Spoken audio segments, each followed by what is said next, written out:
What's up, everybody? It's your man DBS and mine coming to you a little bit early today. Um, we have a very special guest right here from the city of Newark who's going to talk with us. Say what's up to Joy.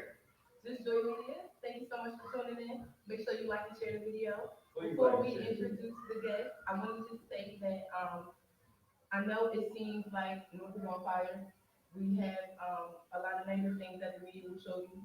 Here at DS Radio, we're here to show you that Newark is united.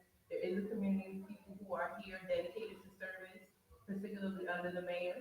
I'll use that as our segue to introduce our guest today. We have DASHAAN Jennings from, I'll let him tell you where he's from because I'm not exactly sure of the exact title. Hello, my name is Sean Jennings. I'm from the North Community Street Team. We're a major approach to reducing violence in the city. Wow. How many of y'all knew that there was a street team promoted to reducing violence in the city? I just found out today. I just found out today as well. Yeah, like I was today years old finding out that even though I've lived here my entire life. And it's interesting, DASHAAN and I were talking before we got on air that we occupy the same space and didn't know it. Yeah. There are people who are committed to the city of Newark who literally are working out of the same building and didn't know it. So it's possible to be disconnected and clearly it's possible to be united. So tell us more about the approach that the mayor's office and your office and team are taking towards street violence. Well, I'm going to just give you a rundown on the North Community Street Team. The North Community Street Team, like I said, is the mayor's approach to like reducing violence in the city of Newark. We view violence not only as a public safety issue, but a public health issue. We believe that not only do law enforcement share public safety, but the public safety has the public in it. So we all share a part in the public safety. Right? So what North Community Street Team does, we train and deploy non-traditional grassroots leaders from the city to engage with community members and residents to offer services, an array of services. One being victim services, is which kind of what our promise attack. I know we spoke earlier on like our approach. So we have a couple of approaches to how we reduce violence in the city. One approach being our Safe Passage program, which is kind of popular. I know what people was going to say now, it's like, hey, this is West Side. That's exactly what I said. But, That's exactly what I said. the North Community Street Team has been doing Safe Passage for about 2 years now, probably longer. And what we do is assure that students are going to school safe on a daily basis. Some of the schools that we perform, we do that at is in the South Ward. So we are under the South Ward Children Alliance, which a bunch of schools is under. It's a network of community organizations and schools that comes together to deepen the conversation on how to actually better schools and engage with students. Kind of changing the narrative of what it used to be. So when you say safe passage, explain to us what exactly, first of all, explain to us why the mayor's approach and your team feel like it's necessary to provide safe passage for the students of Newark, and then a little bit about what that safe passage looks like. So, we see that the kids going to school on a daily basis. One thing that when a kid leaves the house and walk to school, that's where the parents are not supervised, where the parents are not available. There's really no supervision in that 5 to 10 minute walk. So what we do is we're there at that moment. We're like basically that supervision, to assure that they're making it there safely. What can happen, what we see happening often is that the kids either don't make it to school, they make it to the wrong crowd, they either end up in situations such as joining youth organizations and such. And what we do is we have these mentors, which is our Safe Passage workers, that are mentors that to engage with these students, to to be a resource. Every morning they're seeing someone that they've seen for the whole school year. Every morning too, and they're actually not only, hey, cross the street, but how's your day? You know, you got our workers paying attention to the emotions of the students. You know, we can change their attitude before they actually gets into the school. And that's pretty much what we do. And how we just strategically position them around the schools to assure that the commute is safe. You know, so it's not like we're like making sure there, you know, there's no, you know, we're not engaging, we're not being nosy, but we may position ourselves in a way that we can see what's going on out there. With our knowledge of the community, or our outreach workers' knowledge of the community, we can actually see what may be going on at the other end of the block, and we can engage and correct. What made you want to get involved in this particular initiative? You're from the city of Newark? Yes, I'm from Newark. DASHAAN and I used to work together. Yeah. Really? DASHAAN used to work with Community Access. That's where we met. Really? I used to work at Elm and at Styles. Oh wow. Yeah. I worked at 636 and 640. Oh, West. okay. Community Access. Yeah. I was I do over there. Wow, that's not. I was like an education specialist then. Mm-hmm. What got me into this work is actually, on to this day, I don't know. Our deputy director, Elizabeth, called me in. You know, Spirit brought me in, and our director, Kayla Sherrows, says it's off. But you know, one day I got a call from Elizabeth, saying like, "Hey, you put in a remember," and yeah, and I was sold on it. I felt like at that time I was doing something else. I was working with development, mental disabled, and a job coaching capacity, like creating jobs for those with developmental disabilities. Mm-hmm. And I was good there, but when I heard this opportunity, I couldn't pass. I went to school. I'm a double major, criminal justice and sociology. Mm-hmm. I know it sounds crazy, right? Now that criminal justice reform sense, right? Mm-hmm. So that's exactly why I did it. Okay. It just sounds like we knew before they knew that this is what was necessary. Right. We had to address the psychology to address the criminology. Exactly. Mm-hmm. Exactly. And that's pretty much how I got into this work. You know, the spirit, I would say spirit. And taking a chance, because I had to actually leave a job to come here. Like saying like, I'm leaving you to be with this job. It was one of those leaps I had to take. Wow. How long ago did you leave? About a year ago. And growing up in the city of Newark, I know that you saw that an initiative like this was very, very necessary. Yep. Were there experiences that you can remember that really prompted you to say, this is the type of work that I really want to do? I mean, gang involvement. I mean, you know, being affiliated myself, growing up in areas where my whole family is gang involved. Mm-hmm. They all affiliated in some sort of way. They all either felons, you know, trauma. You know, that word, right? Mm-hmm. You know, traumatic experiences. Mm-hmm. Knowing that, like, you can either be the problem, or you can complain about it all the time, mm-hmm. or you can be the solution to it.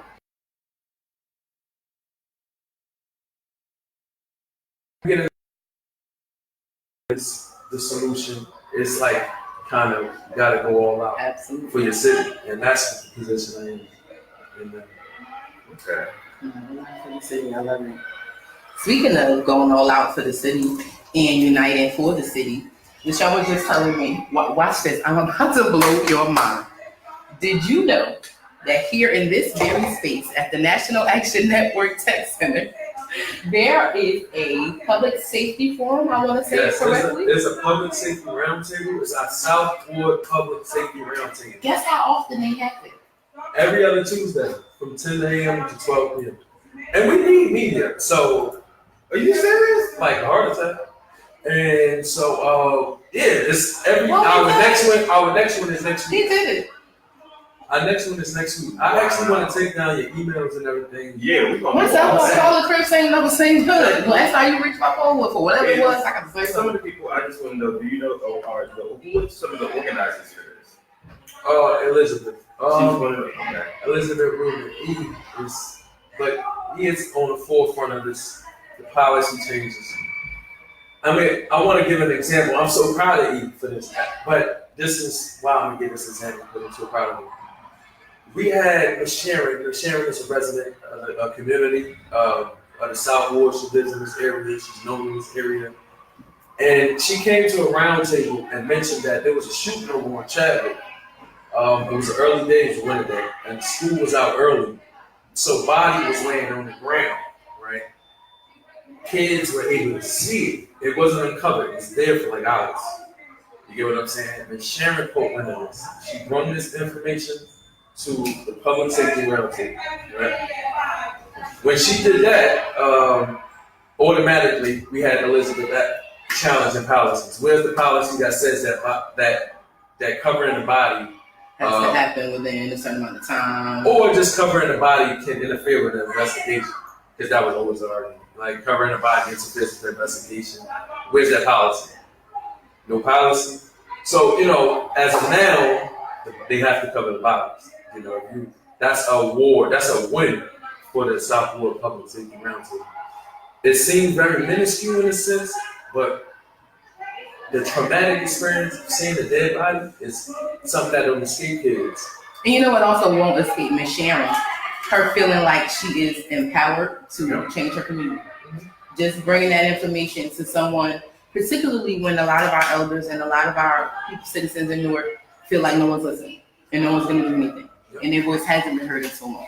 So just reassuring her that when you say something, someone's listening and something can be done. It's also an example to other Newark residents, be they the youth or the people who community watch.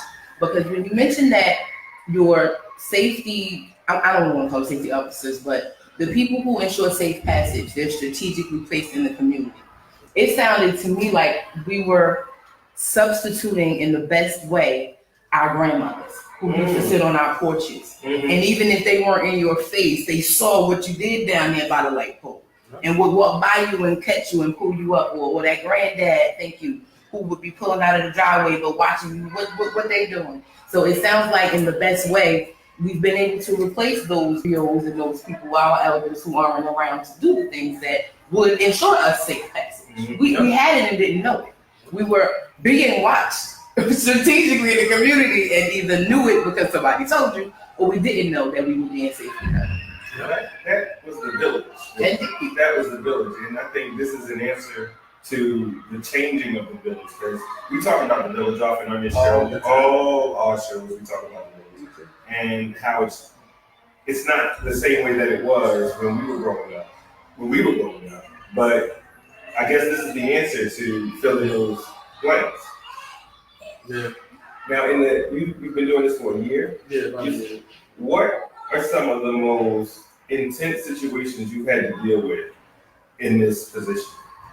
See, I'm in a capacity where I'm not the boots on the ground. I'm gonna like kind of oversee the grant. We're a grant-based organization.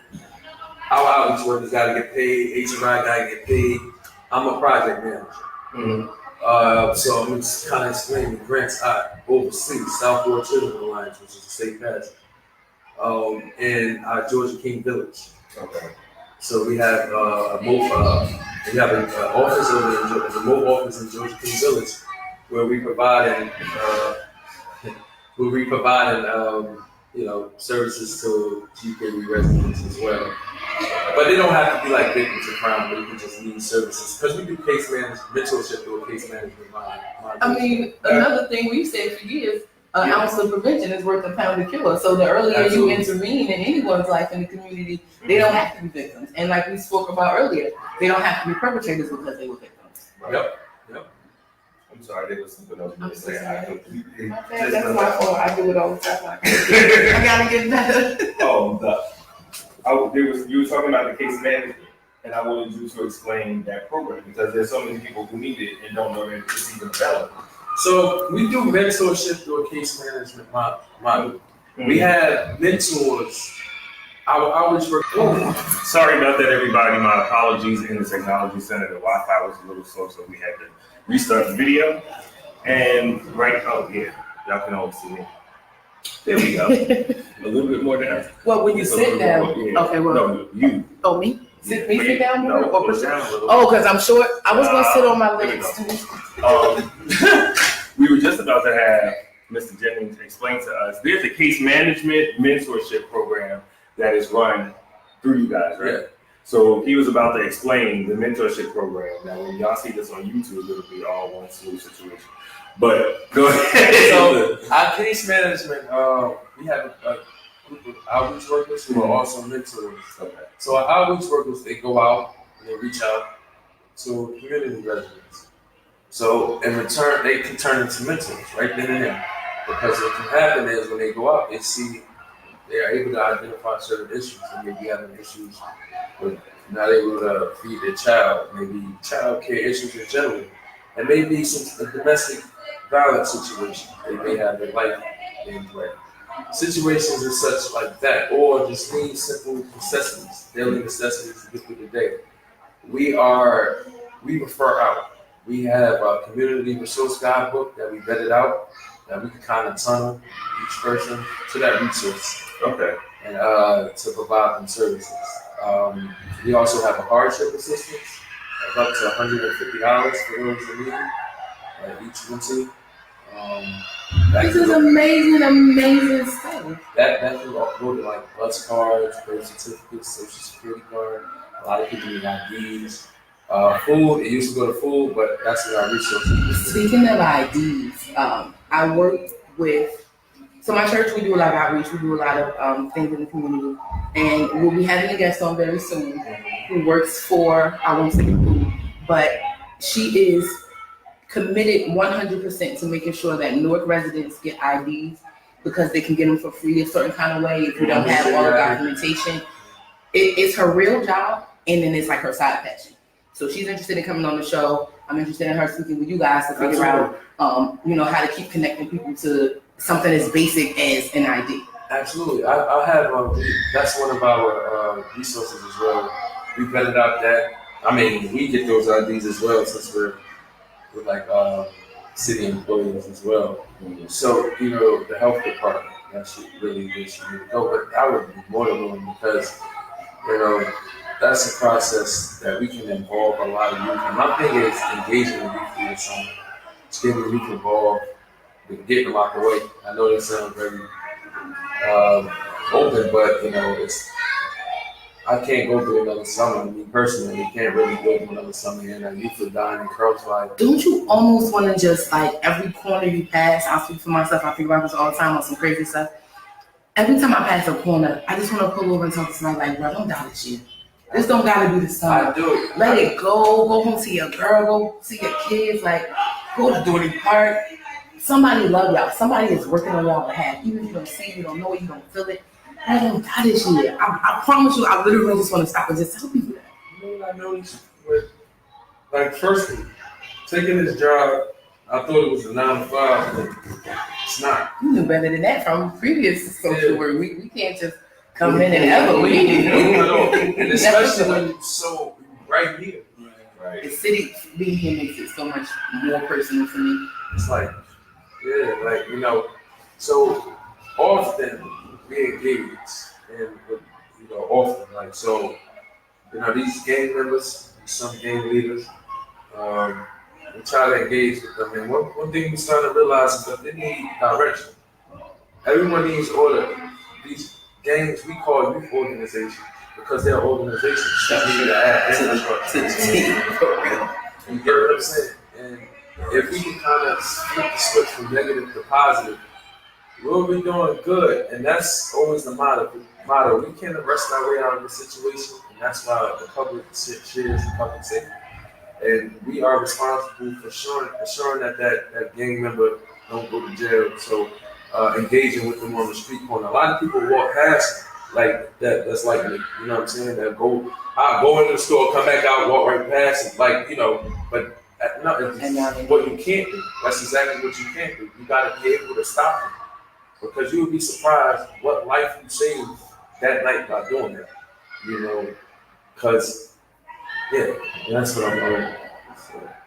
No, that's real. That's definitely real. Some of the other programs that like, how does, if somebody wanted to become a mentor in this program, how would they, where would they would come here? Yeah, you let me know. Come here. You want to be a mentor? We're actually hiring.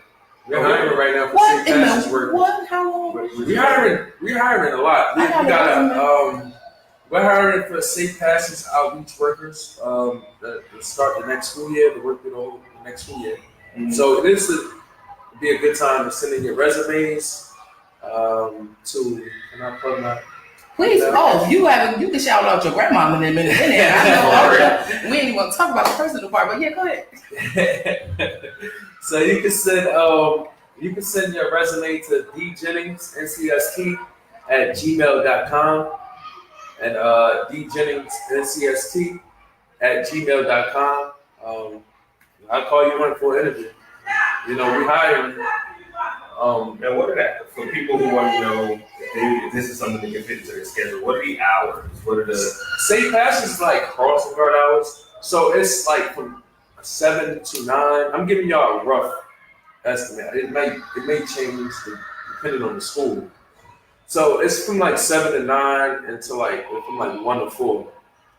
You give them like split shift. That sounds so perfect for so many reasons. So I'm sure a lot of people. And what's the pay like? It's a $15 an hour rate. Mm-hmm. It's no benefits. It's only a couple of hours a day. It's part time. Mama, send me my resume again. So it's 15. It's 15 an hour. Okay. I believe it's a 20-hour work week. 15 to 20. What I will mention about what we've spoken about behind, I love telling y'all what we talk about behind the scenes. The type of people that you hire or that you guys hire, are non-traditional. Yeah. Tell us a little bit more about what that means and why it's important. Well, we don't just hire any non-traditional. I know that's why I had one kid. So, we hire anyone that doesn't have crime against children or crime against women. You can't be beating on girls and you can't endanger children. Okay. That's something we cut off. But, non-traditional is the ones that were former drug dealers, gangbangers. You can't say former gangbangers. That don't make no sense. No sense. Nowadays. But are able to see what they have done and want to be constructive and want to change and want to help and want to give back.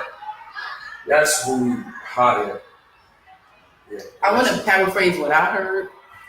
If you're interested in serving your community, if you're interested in boots on the ground in Newark, and if you happen to have had on state boots before, this is for you. This is the type of employment that's offered to people who can't get a job, who can't get traditional employment, who have been turned away from a regular job or a regular 9 to 5. That's what I'm hearing by non-traditional. I'm not saying, everybody and their grandmama gonna come down here and get a job, but we know how hard it is for reintered citizens to get a job. Yep. We know how hard it is to get a job without a traditional diploma or GED. Yep. We know how hard it is to get a job after everybody knows you haven't had one for 12 years, no matter what you used to do. So to me, it sounds like this is, again, hats off to the mayor and hats off to what you do. Another way to engage the community in a positive way. You can't say, I can't get a job, because there's a team of people whose job it is to keep the community safe and they feel like you can do it. So I'm just gonna say, paraphrase, that's what I heard. If you've been thrown away, if you feel like you can't get hired, maybe try the street team. Yeah. We don't really turn anybody away. But, it is a job. We do have standards. And we want the people to feel safe when they're engaging with our staff. So we do pay attention to that, but we are no crime against children, no crime against women, no domestic violence situation. Fair enough. You get it? Yeah. Fair that's enough. About as fair. Yeah, because that's what you're protecting. So you can't have a crime against them. So if there's anybody out there what's that about? That's what it's about. Yeah, absolutely. You're protecting women and children. So no, you can't have a crime against them because we don't need flashbacks. Exactly. I think this is like the best kept secret. Newark is one of those places it has so many different little places you can unlock and find a treasure. Yep. And this is like one of those places. If you don't know about the Technology Center at 400 4th Avenue in Newark, New Jersey, that's what we're talking about today. That's where our studio is.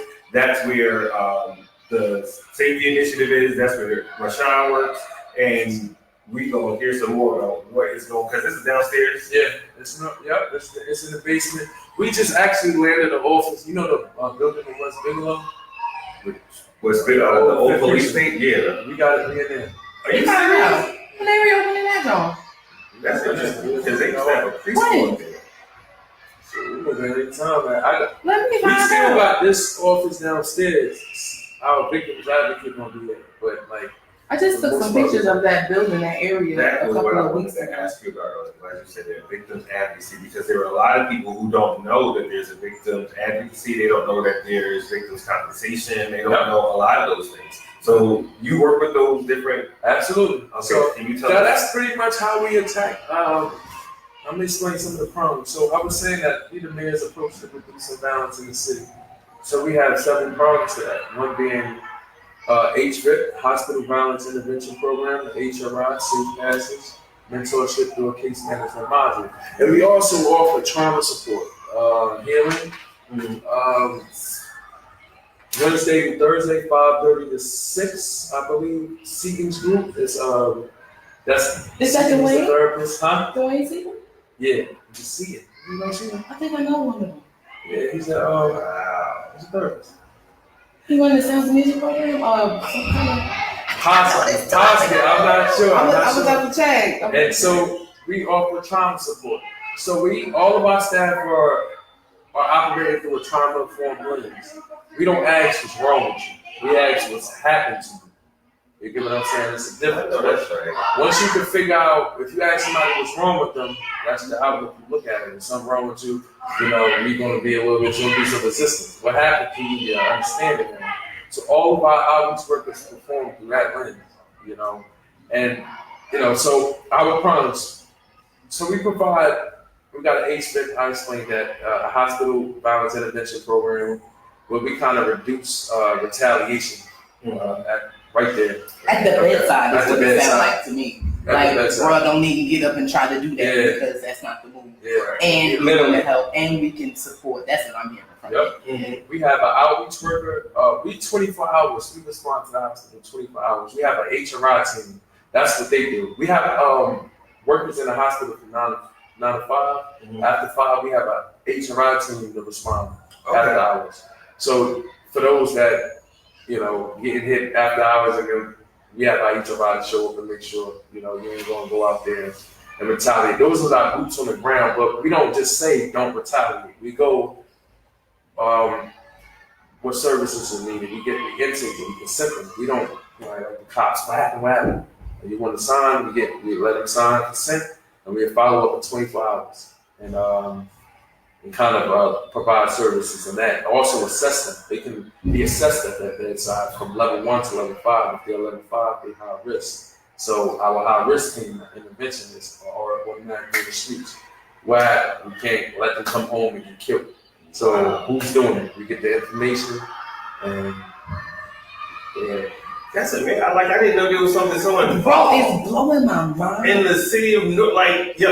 Mayor Roger, thank you. That's what I'm trying to, bruh. I hate to, I'm gonna go. This is What live, so I can't hit the pause button like if it was on live. Like for real, I know I see the initiatives and everything, and I get critiques often. Oh my You know what I'm God, they saying? beat my So mayor to up. hear the opposite is a refreshing thing. To hear the opposite is, and it sounds like it's not just an initiative. It sounds like it's a well thought out program that's very responsive, that knows what is going to happen. Yeah. It anticipates what's going to happen and puts things in place to keep that from happening so that the violence doesn't continue. Yep. So I'm going to talk about Akila Sharrows. He is our director here. He was brought over from LA. He was responsible for the peace treaty in 1992 between the Bloods and the Crips. No, he wasn't. Wow. Akila Sharrows, he's our director. He's very, you can see him walking up and down Hawk, or you see him in front of Nantucket, it's approachable, And Probably. more than likely, he said that sometimes. He said it most of the time, but he's not like he's out heavy. And his idea was he had that same idea here. And that's why the mayor brought him in, and to kind of establish that infrastructure, to build the infrastructure into the new community streets, and based on what his knowledge of street gangs. Street gangs from here comes from the West Coast. Anybody that knows the history knows that. Yep. So there's literally, if you're Grape Street, there's a Grape Street over there. The original. Grape 60s is Slauson. It's like, it's Brim is an area, it's a jungle war. So, and he brings that in, and it kind of like trickles down to us. So it's like pretty much has turned into a lifestyle for all staff to kind of, and that's what anyone works here will under. It will be like a lifestyle. You'll be under like I believe in him. You get what I'm saying? I believe in the killer, and and I believe in the mayor.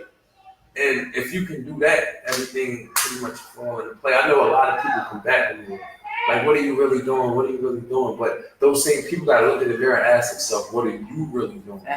Because it is, you can write a grant proposal and get money to combat some of the stuff that happens. Why don't you do that? You recognize a problem, you build a solution, and you put it in a proposal, and you get 501c. Everything is possible all the time. On the platforms like this and on the low, when I speak to people in the shooter, I just know people in the community. Maybe it's a secret. I hope the mayor doesn't feel away, but the mayor of Newark will give you some money. Yeah. The easiest place, I don't know if people have the same success in their cities, but I know Mayor of Newark will give you some money. You write it down, you type it out, you can get money from the city to fund just about anything practical. Yep. Which is what this is. If you're a North resident. Absolutely. I feel like North is in the best position ever. We have a mayor that's really for the city. He really hop out on the occupied blocks. He's out there. He's really out there. He always been there since Central High School. Brass. He was always with the bullhorn out there, and he always been solutionist. So, that's where he's at. Like most people I notice in the city, like don't like him, but always the people that's not trying to find a solution. The people who comment negatively, and then because we do this thing all the time. We have shows. We're on social media. I'm in a group now called the South Ward. Somebody, don't quote me, on Facebook. And there's always the building at 515 don't have air conditioning. Okay, anybody on this platform that owns a multi-million-dollar apartment building, raise your hand. If you know how much it costs to fix that, if you know where the parts have to come from, if you know how you got to schedule the laborers, and we having an immigration issue, yeah, it could take some time. Yeah. But everybody on that platform, the mayor this, the city this, bruh, slow down. First of all, how about you use your hands in your mouth and you're typing for service, right? Because if you feel like the city could give these people fans, this is currently happening right now, it's kind of why I brought it up. If you feel like the city should give these people fans, how about you go to Family Down and get one fan? Yeah. And everybody in your house get one fan. Or how much people in that building? See, this is the problem. People don't come together. People been coming together at North since the 60s. Mm-hmm. But when they was taking University Hospital down, because when they was building up University Hospital, knocking down the houses, that was a problem back in the day. People came together to combat that. So in that situation, what the ideal mayor would say to them, I would think, is like, listen, what y'all gonna do? $5 each. And bill them and send them an invoice, and like, hey, you got this fixed. Here's your invoice. You might want to pay us all back. It's true. That's where we at, and that's what we was missing. People think that they shouldn't be like that when really they should in the city. You got to show that you are able to take the lead on some things. We're missing a lot of leaders out here. Mm-hmm. Speaking of which, I just I'm a recent graduate of the North Residence Leadership Academy. Hey, so I into that. Yeah. What's that? It's ran by List. What's Greater North? Crystal Smith. Crystal Smith. Maybe I was in a Fairmont Heights. She probably we were separated by different wards. Yes, there's a great possibility, and it's a great possibility. And I'm with an E. Crystal with an E. No. Oh, okay. I'll show you a picture with it. It was that Crystal Smith. Yeah. Mustard Cheek. Was this like last Friday or something? Yeah, we graduated. Yep. Yeah, I was supposed to be there and I wasn't able to make it because I was running. But yeah, I'm sorry. But tell us about the program because I think it's very interesting what you guys are It's a doing. 6-week program that kind of gives us a good sense of what leadership is. Taking a leadership role in the city, not just being a complainer, just recognizing the resources, being resourceful. And once you got that certain information, you're different. I mean, there's a difference. Like, seriously. I know it. You I know, can tell. if you know, it's a bunch of resources out here. And if you can fill your mind up and with these resources, you will become a resource. You will never say that there's nothing for my child to do. You will never say, like, these kids are not doing anything out here. The mayors, there's a bunch of resources out here. And if I feel like I would recommend everybody to do NRLA and go to the North Residence Leadership Academy because Is there a fee associated? no, it's an application and acceptance process. Where would they find the application? I can give you a contact. We can talk about mine. I know Tanisha Malcolm. She kind of forefront that. Okay, because I think anybody, there are a lot of people out here who have great ideas and don't know how to implement them. Yeah. They have solutions in their head, but they don't know how to get started. And I think programs like that are a great way for them to get started and become the light you want to see in your community. Become the change you want to see in your community. That's how you begin to become that change. Yeah. People think that it's you gotta have a lot of money. No, you gotta have a lot of people with the same belief. The money gonna come from the Say that one more time. People think you gotta have a lot of money. That's not true. You just gotta have a lot of people with the same belief. How about that? The money gonna come from the city. And I think that was so important about what you said about working under the director that you work under and even working under the mayor is that belief. Yeah. You believe in the mayor, you believe in the people that you work with, but what I know for sure is that you believe in the city of North. You believe in the youth. And if and when you do, like you said, you move different out. We meet people all the time, politicians, celebrities, artists on the street, people who are really leaders, even if they don't have money. We meet everyday community leaders all the time. And the common thread is we still believe in North. We still believe that we can have, we can do, we can be anything. Because North has yet to reach its full potential.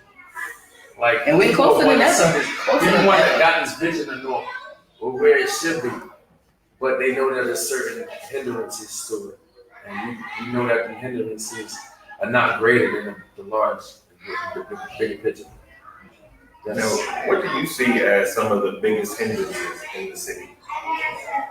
I used to say poverty, but poverty is a way, but there's so many ways around that now. You can't say that no more. It's the lack of information. People are too lazy. People, not too many are not leaders. There's not too many leaders out here. There's not too many resources. Meaning, like in one neighborhood, if one person knows all the resources in the city, that one person can affect that whole neighborhood. That's kind of what we need. We kind of need that more people to go to the North Residence Leadership Academy and know how people have an idea on how they can affect change. They have an idea, but they don't know how, and that's always a hindrance. You don't know how because it's always up here. You go on the news, you got to face trauma. That's a big hindrance. Trauma, generational trauma, historic trauma, media trauma. The trauma that we go online and see. Some kid just got shot. You think that kid would have walked that same block to school? So there's a lot of hindrances out here. And trauma being the main one. Trauma being the main one in generational trauma and families are not able to deal with that. If you're just joining us, we are talking to Mr. DASHAAN Jennings. DASHAAN is so close. DASHAAN, I'm bad with names. It's okay. CRS. But we're talking to Mr. Jennings. Come through. Because I can remember that. We're talking to Mr. Jennings who works right here with the North Safety Team, and he is a plethora of information. We're talking about some of the services that are here available right here at the Technology Center, 400 Hawthorne Avenue in the city of North. some of these things I am so shocked that have been going on. We're talking about the community forums that they have right here in the South Ward every Tuesday. In this building. From 10 to 12. To the 12. From 10 to 12. Every Tuesday, it's the same. No, every other Tuesday. Every other Tuesday, I'm sorry. Every other Tuesday. Well, I might have to edit that out. Next one's July 9th. Next one is July 9th. That's my mother's birthday. But it's every other Tuesday right here, 400 Hawthorne Avenue in the city of Newark. If you have a concern about safety, if you have a concern about what's going on in the city, you need to come here. If you can get here, you need to know that these things are happening, that they're available, and they're open to the public. Yep. So we were just talking about some of the hindrances that are keeping the city of Newark from reaching its full potential. And I like what you said at first, that you thought it was poverty. And now, one of the biggest things is trauma, generational trauma. I would say too, generational poverty. I would just add to that. I would say that in the city, a lot of us don't set our kids up or teach them, even if we don't set them up with a whole bunch of money, we don't teach them oftentimes to be financially responsible. Absolutely. So it's financial literacy, and it's basically education is what I'm giving, and trauma. Yeah. Got you. Okay. So now in the city of North has first grant for the trauma center. You guys know about that. And 135 Country, I talk about it all the time. The hub with Alter Best. You guys, is that one of you guys? Our partners. I just want to be a partner. Okay. So tell us about the partnership, or what. When you guys said, have you guys made referrals over there so far? Yes. I love the hub. Alter Best. Oh my God. That is my guy. He's a great guy. We actually, my son likes to go to the hub. So, we don't really send too much kids there because we don't work with too many youth. Our youth population are more in GKV, Georgia King Village, and some that's maybe out of the hospital. And also South Ward, our South Ward, Boca. But, what we do is we kind of refer them to like outside sources, outside resources. And, but due to we got a new trauma center, and we're going to be doing more referring to the trauma center. They more like music, they do more art therapy.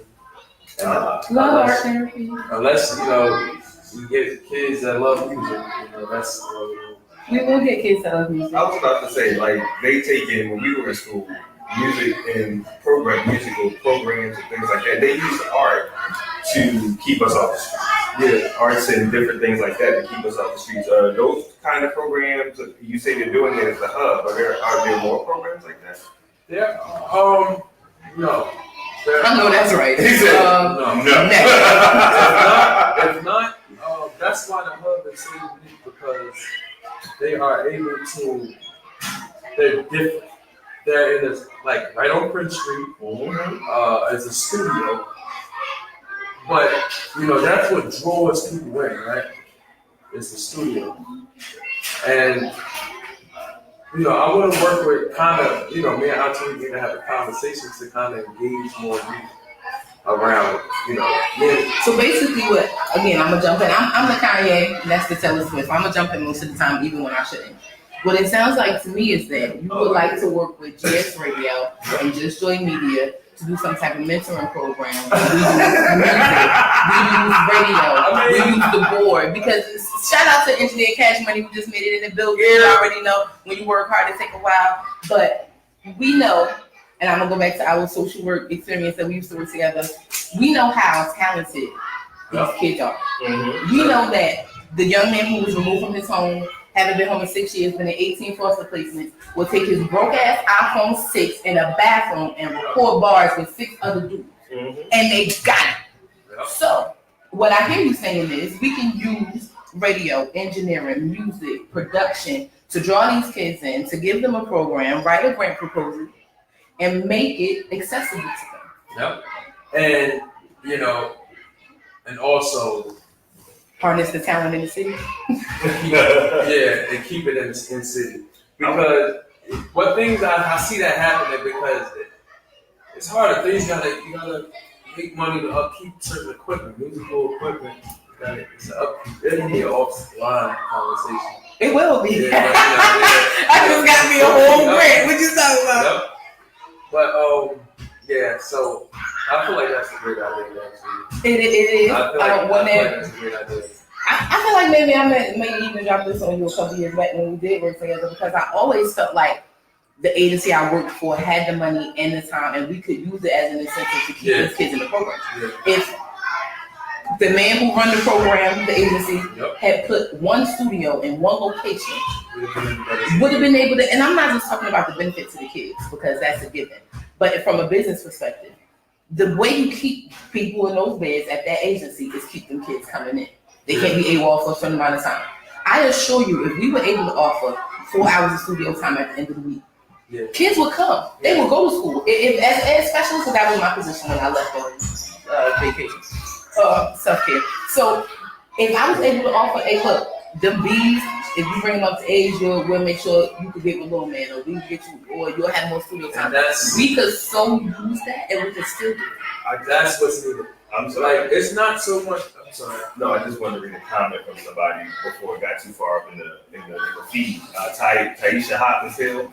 She said, working in juvenile justice, I've seen generational trauma that cripple children from their full potential. Yeah. And Shumaka says, love that idea. Our kids are very talented. They just need the outlet. Yeah. So to use music, entertainment, because even if the kids don't like the music, there might be some that like the business. There might be some that like the engineering. Yeah. But the whole of it might appeal to all of the kids. My thing is with the kids, keeping them. You know, once they get born, what's next? Wow. And if they already have affiliated, that's always going to be a problem.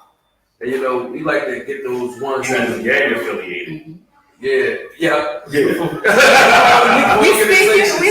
No Community Street Team, we call them Youth organization affiliated. Yep. You don't like to call them gangs because that was like we're super A negative. Yeah, I apologize for that. I just need to say it so I say it's just like so a that you know transition. what we're talking about. Just like we don't say the Central Park 5 anymore, we say the exonerated 5. And just like transition. we don't say homeless anymore, we say our neighbors without addresses. Yeah, we're transitioning. Absolutely. The language is changing as the world changes. It has to. Absolutely. That's part of the reform. Exactly. And yeah, so if it's about more keeping them when they get bored. And most of them are already affiliated, and that's the ones that we want to grab so much. Like we want the ones that's not affiliated, but the ones that are affiliated. They don't need it as much. Yeah. It's kind of like triage. Yeah. Do you jump to the gun wound or do you jump to the broken ankle? Yep. I know it might be harder and it may seem like it's too late to affect that affiliated person, but that's where the most need is. Yeah. No shade. Like that's where you need to concentrate efforts. Yeah. We need Because that's gonna be, like you said, the homie that's gonna think about something at 7 o'clock and then shoot something at 8 o'clock. Yep. We need it, and it is. You know, you'll be surprised at how many young ones got it on. Meaning that they always got it on. Like, No. Good people would. I'm not sorry. They always got what? They always like armed. They always got like weapons on them. You know, it's the nature of our city. But you know, I'm shocked, but I'm not shocked. Like I understand what you're saying, and it's believable. It's completely believable. But it's still. But when I walk down the street past kids, I'm not thinking he might have a gun on him. Maybe I should, but it's not. You know what I'm saying? It's not as it's because the trauma. You gotta. Right. It's not that they're predators. They're scared. If you It's see a combination. If you see a friend down the street that just keep falling because he didn't tie his shoe, you'll make sure your shoe is tied, right? So what's happening is these kids are seeing their kids, their friends get killed often. So they making sure they're not going to get killed. That's the trauma. And then it's a trickle down effect now. You get caught with it, now you got possession. But not just that, if you get caught in a bad situation, even if it's not you directly, you might think about pulling it out. Yeah. And once you pull it out, you got to use it. Yep. Whereas if you hadn't had it on you at all, you might have been able to walk away from the situation, but it escalates as soon as you pull out a weapon. I'm gonna be devil's advocate because I do it very well. Unfortunately, part of the reality that we have to deal with within the youth in Newark and other places, because we've encountered the same armed young person situation in Elizabeth.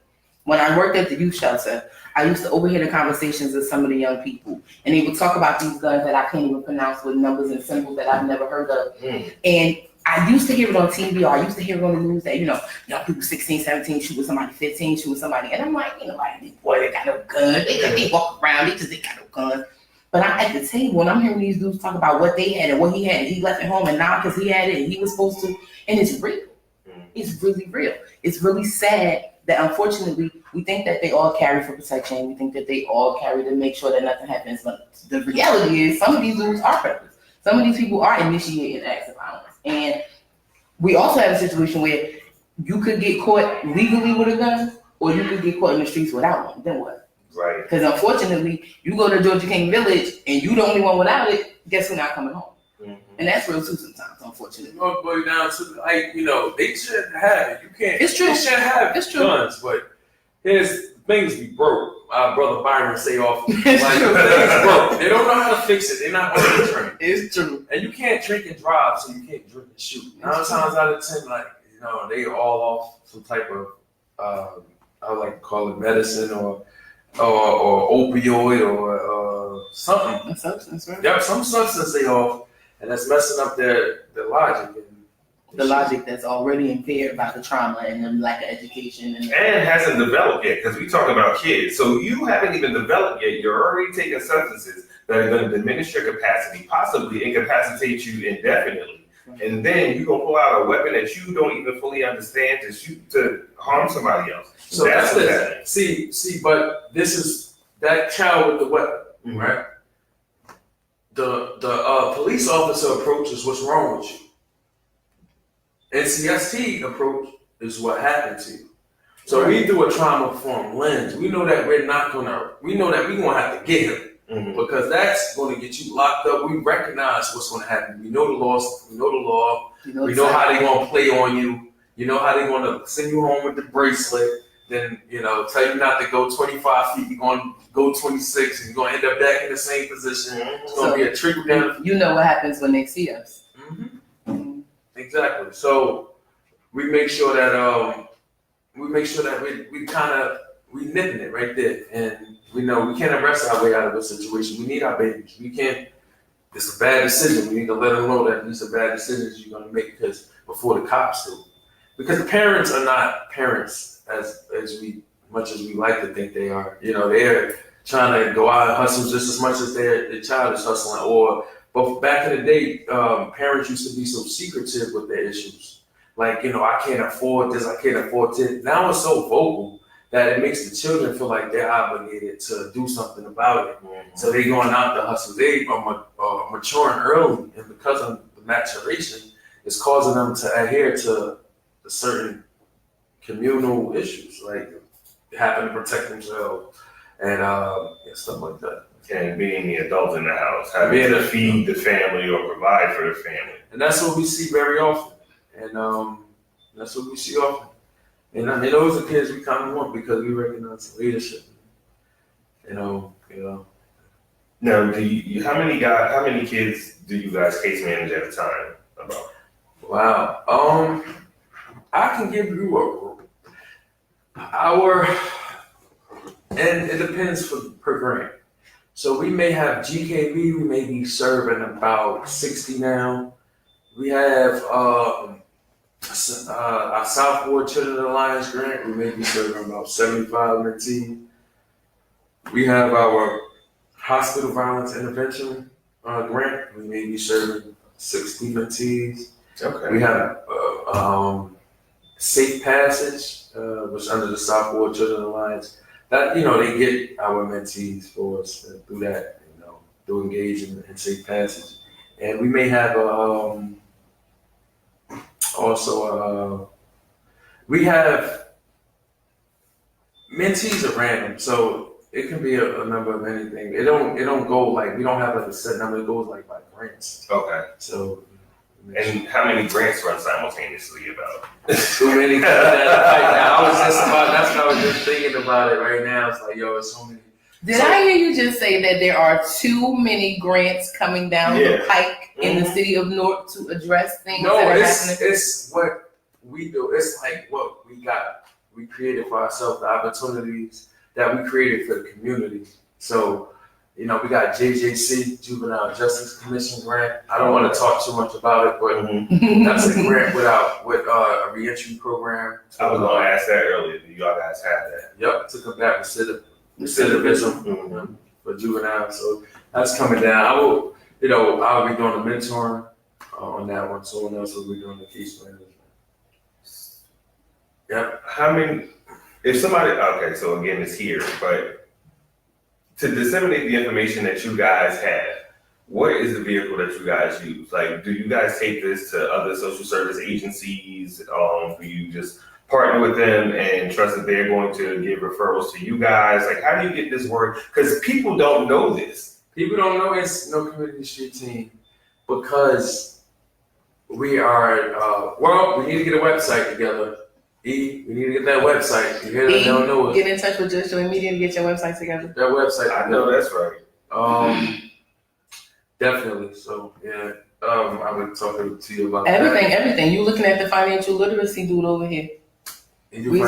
She does. We spoke earlier about it briefly, and when she was here, I didn't want to bring it up, but yeah, this is the whole financial literacy machine over here. Mm-hmm. I don't say particularly geared to what you don't let me tell your business, but particularly geared to what you don't go ahead and say. That's perfect, actually. Perfect. All in this. That's what I'm saying. Like it don't gotta go nowhere.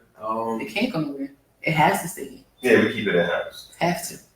I like that. Yeah, we have everything we need, right? Especially like you say in the city of North, we want to come up, and if you don't think so, it's because you're going to be left out of it, and that's your choice. That's it. I mean, it's going to separate yourself from the people who complain versus the people who are solution based. The talkers. That's what's going to separate people because there's a lot of people who just want to go to these town hall meetings and just complain.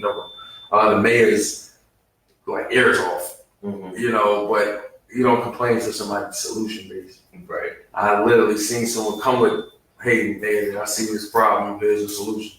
Okay, let's follow it and work on it. And wow. That's about as simple as it get. It really is. So if you come to the forum, come with your solution. Please. Have your problem so that we know what to address, but have a way that we can address it. Have your team, have people that are like-minded, your hands on the ground, your boots on the ground. Because I'm sure whatever your issue was, it wasn't just your issue. If it's your block, if it's your kid's school, galvanize, get yourselves together. Where two are gathered, don't let me get talking. But there's always, like DASHAAN said earlier, there's so many people in hands that want to help and don't know how. Yeah. You don't know what I have in my pocket. I don't know what you have in your backpack. But if we hold hands long enough, we'll figure it out and we can do work for the city. We in the same building and didn't know it. And I'm so glad it happened so soon. But so many other people have resources and links and puzzle pieces that all fit together for the benefit of the city. Yeah, it takes a collaborative effort. Don't just take one organization. They're going to take two. It's going to take all of us to work collaboratively to make this happen. And be mindful of how we are interacting with one another as organizations. Because we can't show conflict when we're trying to resolve conflict.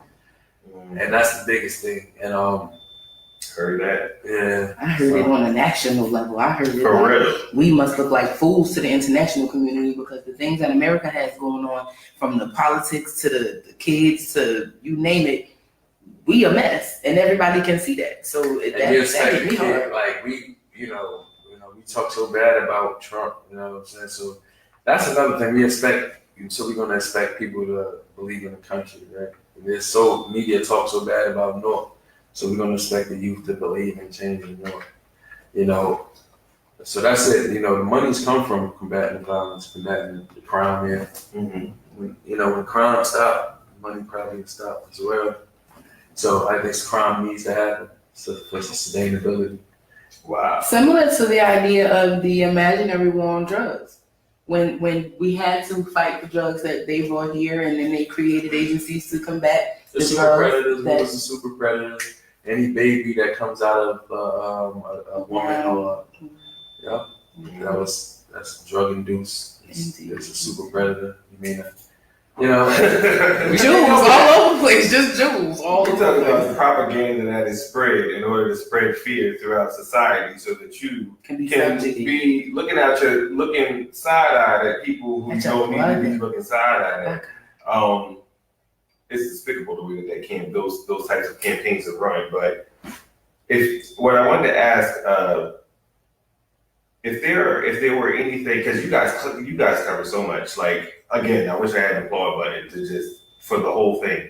But if there was something else that you could add to the program, what would that be? Because you've worked in it long enough to see how it works. And if there's something that like somebody can write a grant for now that would fill those cracks, what would that be? It's nothing. I feel like I'm gonna be real. We got it all done. There's nothing. There's nothing. I mean, I say that there's always something more we can do. Mm-hmm. But I believe in my director, Killer, so much. I believe in his direction that, you know, if there is something, He's gonna find It's it. coming. It's halfway done. That's right. This is something that we hold dearly. Combat homelessness. There's a need for emergency placement. Indeed. Shout out to Like, literally, I just got my ass whooped. I'm sorry for my language. I just got beat up by my boyfriend. I need a place to stay. Call NCST. We have a room open. You can stay there for this amount of nights. That's what we're looking into. What would be ideal to be extra. Mm-hmm. But of course, our director will make that happen. He's going to make something like that happen. I know people who are former social service workers just like us, some who have worked at our agency, who are working to do that, not just for youth, but for, like you said, the domestic violence people or anybody working on some temporary / transitional housing. So we got so much work to do. Absolutely. And I'm so grateful that we know now who we can work with and what type of things are already going, so we can kind of just strengthen those things and expand them and just connect people to them. What? I can't wait to get started. Like, I don't know why, but I'm just so excited about getting started because this is what we do. I like being a resource, and having this information makes me so much of a resource because the violence that happens is so often. So many people are affected by it. You just don't know. Like you said, the kids are walking to school. There's a dead body on the ground. You don't know how. There might be a kid that walked by that and never think about it again. There's going to be another kid who that's going to disturb until the last day that he takes a breath. You just don't know how it's going to affect each individual person. So we have to, like you said, address trauma as that thing that and as a community, we don't take a look often enough at trauma and how it affects us. We need to take a look at how it affects us generationally, because you are inflicting trauma on your children. Yes. You may not know it. You're bringing your trauma and giving it to your kids in some shape, form, or fashion. I'm not saying you're a bad parent. I'm saying that it happens without us even knowing, is what I'm saying. That's true. So we have to be mindful. We really have to be mindful about what we're doing when it comes to children, and just be mindful about the things that we let them see, what they're exposed to. These devices that most of you are watching us on right now, you give them to your kids. Your kids have access to everything you look at. You pull up porn on some stuff you could never even. Your kid can pull up porn on their phone too. Right? Even if you put in the parental controls, your kid knows how to go in and turn the controls off so that they can watch what they want to watch. You have to be a more vigilant parent and open up to communication. But as far as communication, I'm glad that Joy found you here. Spirit led me out the back door. When one guest walk out, baby, won't you get a brand new one? And that's what happens here. Everybody that comes here is who's supposed to be here. We were supposed to have a different guest, but we'll have him a little bit later because you were supposed to be here, obviously. Spirit does that, you know. Absolutely. And it's a spiritual man that God, I'm gonna go ahead and give it because he told me to. It's a spiritual man that God moved out of the way in order to put you in the way. So it's clear that the spirit and the information that you have takes precedence over whatever we thought was going on. Yeah. And he moved the king to put another king in the way. You see what I'm talking about? That's just always two kings on the chessboard. Know that. That's just chess. There's always two kings on the chessboard. So Is there anything that you want to add? Any information that you Yes. want to give to people? Just tell them. Right Absolutely. So, along with the Southwood Public Safety Roundtable, The new flight. This is the 2019 flight. 2019 flyer, you know, now. we have a West Ward Public Safety Roundtable. That's in the West Ward.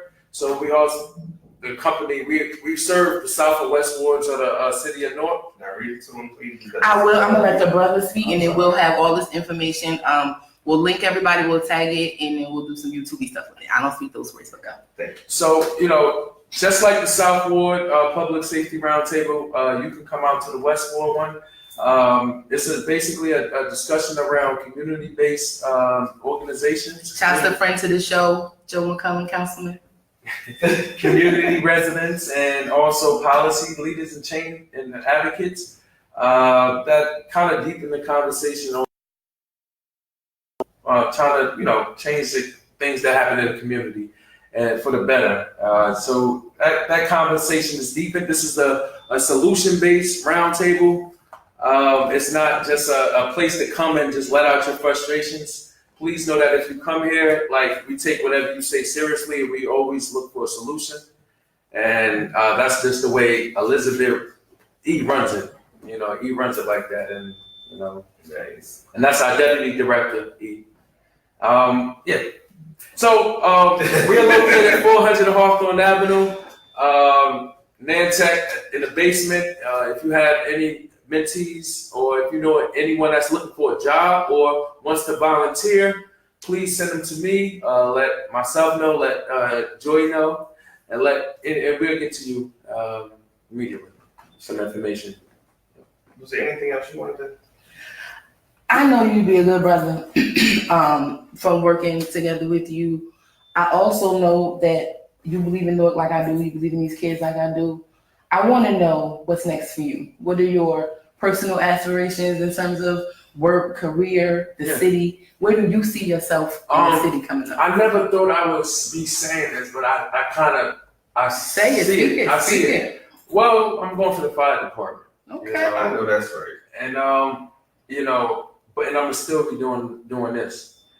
Eventually, I will have, God willing, residential units all around the city to kind of combat the homelessness around the city. You know, we worked with at-risk youth over in Elizabeth, and what we've seen is homelessness is prevalent. These kids need a home. Even when they do go to college, they still homeless. We push them to go to college, but they're still homeless. Nowhere to come back to. Yep, and you know, that's a hindrance as well. So I want to be able to provide residential units around the city just for emergency relocation for anybody. It's not, you know, one may be for the city and one may be for like college students. So that's, and then one may be for, and then the next one, and then the next one, and then the next one. Yeah. Because they'll be needed and much appreciated here in the city of Newark. And wherever you choose to place these places that'll be servicing youth and really uplifting communities. So that's amazing aspirations. I'm so excited about the information we got today and the hands and the hearts that'll be coming together moving forward to work on the city of Newark. I just love it. I love Newark so much that anybody that loves it like me is just like, I love you the most because you feel what I feel. You love it like I love it. You get that sense when you ride down Clinton Avenue, that same sense that I get. Before we go, I know I always talk too much, but the artwork on this is so amazing because we see these buildings all the time and so many people drive past art, and it's so important not just for the youth, but just because the city is a beautiful, we live in a beautiful place. Yep. With beautiful things happening all the time, beautiful collaborations. Yep. And I'm gonna go ahead and leave it alone because I'll talk about that. Because we were talking about homelessness, I just wanted to know some of the initiatives in place. I know that you guys do the referrals but are there larger initiatives that you are aware of throughout the city that are in place or about to come to fruition in regard to addressing the people, our friends without addresses? Yes. You know, we're working on that. You know, like I said, it's kind of fresh, but that's pretty much our leader, our killer. That's his angle, and you know, I feel like he's going to be successful with this. It's a need for the city to have emergency location, meaning a holistic approach, like really like getting in there on relocation and not going through the HUD and not going through that shelters. You know, some people just need a place to get away and and we want to provide that. So that's something that we're going to be working on. Okay.